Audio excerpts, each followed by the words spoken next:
Master Jet, ask ko lang po, when po ang quarter 3 examination po at kailan po mag-end ang school year?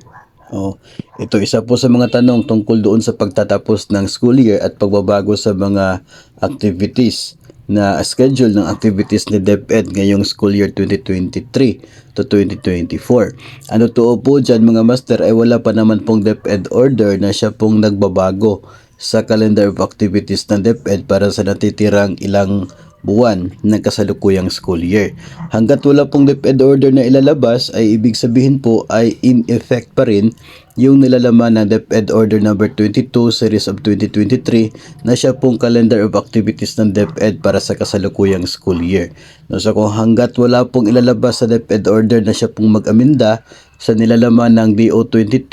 series of 2023 ay hindi po magbabago yung mga petsa at yung mga activities na nakapaloob doon sa original na schedule ng calendar of activities ng Department of Education. Kaya nga po mas maganda sana na kung mayroon man pong pagbabago sa mga schedules ay mailabas ng mas maaga yung kaukulang DepEd order nang sa ganun ay makapag-adjust naman po tayo, no, yung especially yung mga guro na makakahabol doon sa pag-adjust sa kanila pong mga lessons para maihabol din yung mga kinakailangan pag-ituro bago sa pagtapos ng kasalukuyang school year. Sa ngayon ay wala pa naman pong inilabas na bagong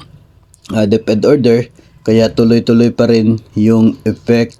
no, yung effectivity ng DepEd order number 22 series of 2023.